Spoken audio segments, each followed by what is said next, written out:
Assalamualaikum warahmatullahi wabarakatuh. Yang terhormat Bapak Helmi Yuda, SHTHI MPD, selaku dosen pembimbing ilmu tasawuf, dan teman-teman semua yang kami banggakan. Alhamdulillah, segala puji bagi Allah yang telah melimpahkan rahmat dan hidayahnya sehingga kami dari kelompok 7 dapat menyelesaikan tugas mata kuliah ilmu tasawuf dengan sebaik-baiknya. Sholawat serta salam semoga tetap tercurahkan kepada Nabi Muhammad SAW. Semoga kita mendapatkan syafaatnya kelak di yaumil qiyamah. Amin amin ya rabbal alamin. Perkenalkan, kami dari kelompok 7 akan mempresentasikan hasil diskusi kami yang berjudul Perkembangan Tasawuf di Indonesia.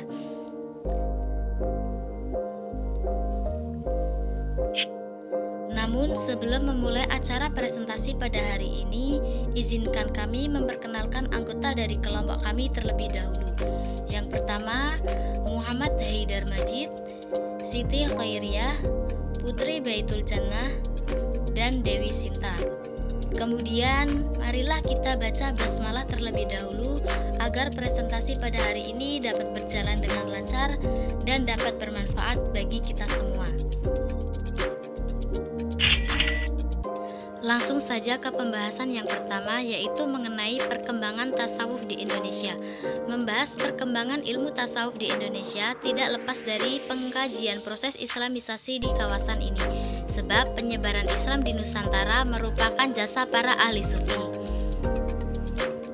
Di Indonesia sendiri, tasawuf yang muncul yaitu dalam bentuk tarekat. Misalnya tarekat Qadiriyah dari Baghdad, tarekat Naksabandiyah dari Turkistan, dan tarekat Satariyah dari Mekah.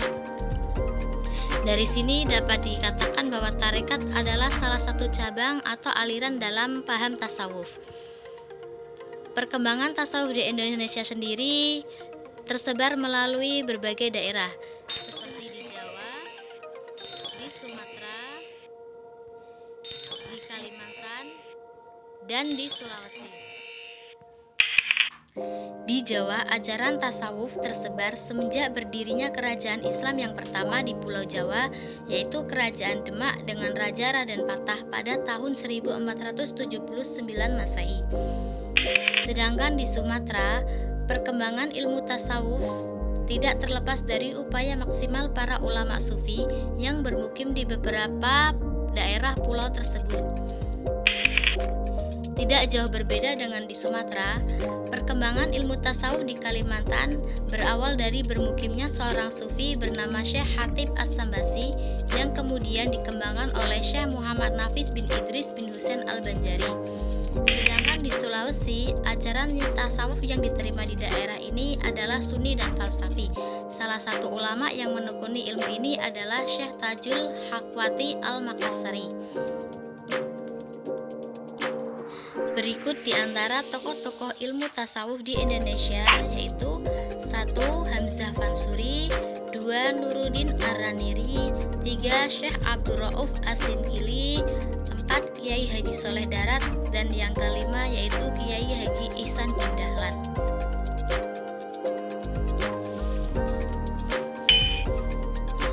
Tokoh ilmu tasawuf yang pertama yaitu Hamzah Fansuri. Menurut para ahli, sampai saat ini belum ditemukan manuskrip yang mendeskripsikan masa hidup beliau. Namun, menurut sebagian besar para ahli, beliau lahir di Barus dan hidup pada masa pemerintahan Sultan Alauddin Riayat Shah sampai masa pemerintahan Sultan Iskandar Muda. Beliau ini merupakan salah satu kaum sufi wujudiyah atau gagasan panteistik tentang Tuhan yang berbeda dengan kaum sufi ortodoks dan praktek sufi kaum muslimin lainnya. Di antara isi ajaran wujudiyah yaitu 1. Pada hakikatnya zat dan wujud Tuhan sama dengan zat dan wujud Allah.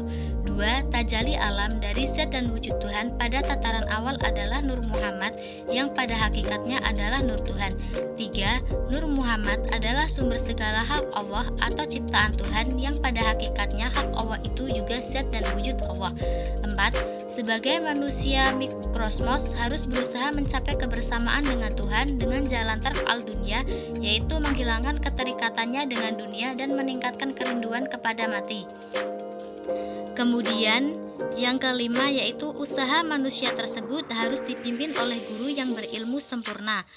6. Manusia yang berhasil mencapai kebersamaan dengan Tuhan adalah manusia yang telah mencapai ma'rifat yang sebenar-benarnya, yang telah berhasil mencapai taraf ketiadaan diri atau fana fi Allah.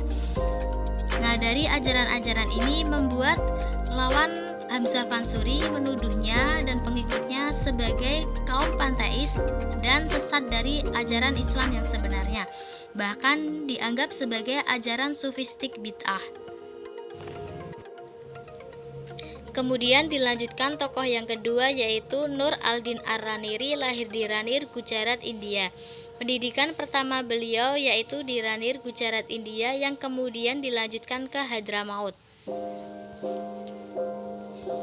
Beliau ini merupakan tokoh pembaharuan utama di Aceh, yakni dengan memberantas aliran wujudiyah karena dianggap sesat yang dapat membawa kepada kekafiran.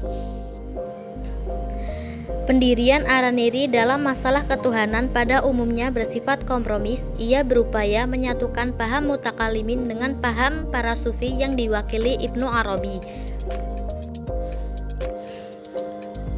Pandangan Araniri hampir sama dengan Ibnu Arabi bahwa alam ini merupakan tajalli Allah. Akan tetapi tafsirannya membuatnya terlepas dari label panteisme. Ibnu Arabi Araniri berpandangan bahwa alam ini diciptakan Allah Subhanahu wa Ta'ala. Melalui tajalli, ia menolak teori al-faid atau emanasi Al-Farabi karena membawa pada pengakuan bahwa alam ini qadim sehingga dapat jatuh pada kemusyrikan. Pemikiran-pemikiran tasawuf Nuruddin Ar-Raniri banyak diterima dan dipelajari oleh Sultan Iskandar Tsani sehingga kebijakan Nuruddin mengeluarkan fatwa kufur kepada wujudiyah ternyata didukung oleh Sultan. Sebagai pembawa pertama tarekat Syatariyah ke wilayah Nusantara. Mula-mula Asinkili mendapat pendidikan dari ayahnya sendiri yang terkenal alim. Ia belajar ilmu-ilmu agama, sejarah, bahasa Arab, mantik, filsafat, sastra Arab dan Melayu, dan bahasa Persia. Pada tahun 1642 Masehi, beliau pergi ke Arab Saudia untuk menuntut ilmu dari para ulama seperti Syekh Ahmad Al-Qusasi dan Syekh Ibrahim Al-Qurani dan mempelajari berbagai cabang ilmu, khususnya ilmu tasawuf dan tarekat. Kemudian beliau kembali tidak lama setelah wafatnya Al-Qusasi dan setelah Al-Qurani mengeluarkan untuknya sebuah ijazah untuk menyebarkan pengajaran dan ilmu yang telah diterima daripadanya. Setelah itu Abdur Rauf kembali ke Indonesia dan kemudian diangkat menjadi mufti dan qadi Malik Al-Adil di Kerajaan Aceh. Ia selain bekerja di kerajaan juga membuka dayah dan tetap mengajar. Pada saat menjadi mufti itulah Sultan meminta mengarang buku fikih untuk digunakan di seluruh wilayah tahlukan Kesultanan Aceh Darussalam. Di antara pemikiran tasawuf dari beliau antara lain kesesatan ajaran tasawuf wujudiyah. Pemahaman Abdur Rauf terhadap konsep martabat 7 terletak pada posisi Tuhan terhadap ciptaannya. Ia lebih menekankan aspek transendensis Tuhan atas ciptaannya daripada aspek imanensi. Argumennya berdasarkan kepada Nur Muhammad yang darinya Tuhan menciptakan a'yan thabitah sebagai sumber a'yan harijah, yakni ciptaan dalam bentuk yang konkret yang berbeda dari wujud yang mutlak. Pemahamannya ini merupakan penolakan terhadap paham wujudiyah yang berkembang di Aceh pada masa itu, seperti yang telah dilaporkan pada gurunya agar menerima konsep martabat 7 sesuai dengan paham ortodoks yang dianutnya. Kemudian ajaran yang kedua yaitu rekonsiliasi antara tasawuf dan syariat. Asinkili berusaha merekonsiliasi ajaran tasawufnya sama dengan Syamsuddin dan Nuruddin, yaitu menganut paham satu-satunya wujud hakiki yaitu Allah. Alam ciptaannya bukanlah merupakan wujud yang hakiki, tetapi bayangan dari yang hakiki. Menurutnya jelaslah bahwa Allah berbeda dengan alam. Walaupun demikian, antara bayangan alam dan memancarkan bayangan tentu memiliki keserupaan. Dengan demikian, sifat-sifat manusia adalah bayangan-bayangan Allah seperti yang hidup, yang tahu, dan yang melihat. Pada hakikatnya, setiap perbuatan adalah perbuatan Allah. Kemudian, pemikiran yang ketiga yaitu dzikir. Menurut pandangan As-Sinkili, dzikir merupakan usaha untuk melepaskan diri dari sikap lalai dan lupa. Dengan berzikir, hati selalu mengingat Allah.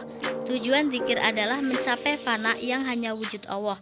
Itu berarti wujud yang berzikir bersatu dengan wujudnya, sehingga yang mengucapkan dzikir adalah Dia. Yang keempat yaitu martabat perwujudan Tuhan. Menurutnya ada 3 martabat perwujudan Tuhan. Yang pertama martabat ahadiyah atau la ta'ayun. Yang kedua yaitu martabat wahdah atau ta'ayun awal. Dan yang ketiga adalah martabat wahdiyah atau ta'ayun tsani. As-Sinkili berpandangan bahwa ajaran wujudiyah merupakan ajaran yang sesat. Namun pengecapan Araniri yang dengan mudah menganggap penganut wujudiyah adalah orang yang murtad dan harus dihukum, menurutnya itu dianggap terlalu emosional. Dalam sejarah tasawuf di Indonesia, beliau dianggap sebagai pembawa pertama tarekat Syatariyah ke wilayah Nusantara. Dia juga merupakan ulama yang mengedepankan toleransi dan tidak mudah menyalahkan pendapat dari orang lain. Tokoh ilmu tasawuf yang keempat yaitu Kiai Haji Soleh Darat atau Syekh Haji Muhammad Salih bin Umar As-Samarani. Riwayat pendidikan beliau yaitu pertama ia belajar agama kepada ayahnya sendiri, kemudian dilanjutkan belajar kepada beberapa ulama baik di tanah air maupun di Mekah Al-Mukarramah. Setelah kembali dari Mekah, Kiai Saleh mendirikan sebuah pesantren di daerah pantai utara Semarang atau sekarang bernama Jalan Bojong. Salah satu kitab karya beliau yaitu kitab Minhaj al-Atqiyah. Pembahasan di dalamnya adalah petunjuk bagaimana seseorang dapat mencapai tingkatan muttaqin. Di dalam pengertian takwa ini, Kiai Saleh memberikan tambahan penjelasan bahwa takwa kepada Allah berarti menjaga hak-hak. Dijelaskan bahwa siapa yang ingin mengikuti jejak langkah para wali, maka ia harus melaksanakan 9 perilaku, yakni taubat,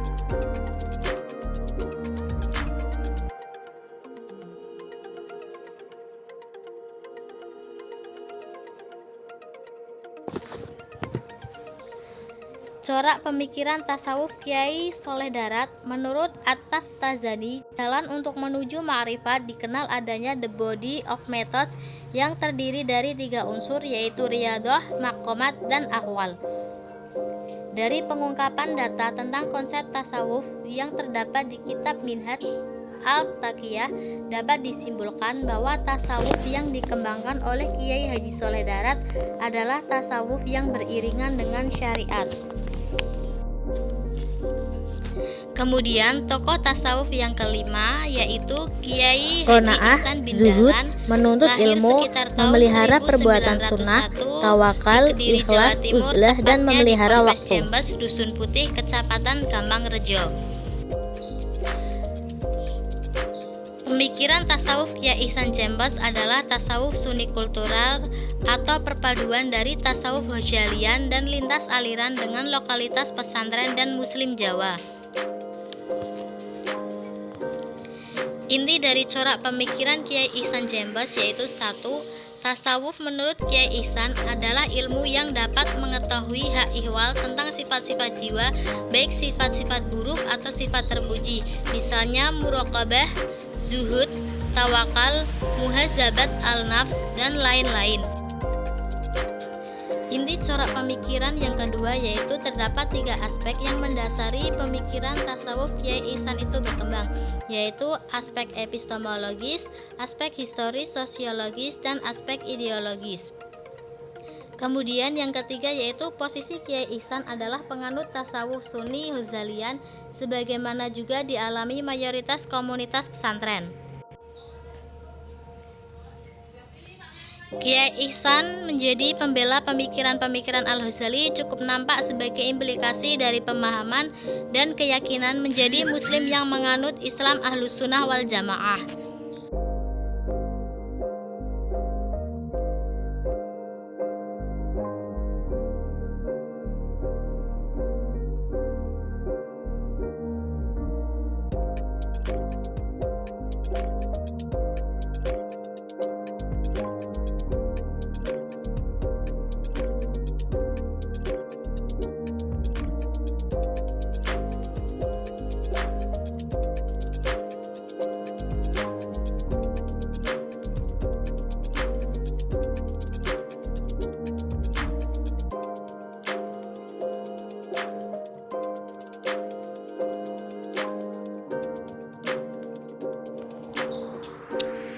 Demikian itu saja yang dapat kami sampaikan. Kurang lebihnya mohon maaf apabila terdapat Kesimpulan dari kata corak pemikiran dan Kiai kekurangan Ihsan materi. ini yakni Terima implikasi kasih. teoritik yang ditemukan Wassalamualaikum adalah kultural warahmatullahi sufi yakni wabarakatuh. tasawuf Kiai Ihsan menggambarkan tentang pemikiran tasawuf Sunni.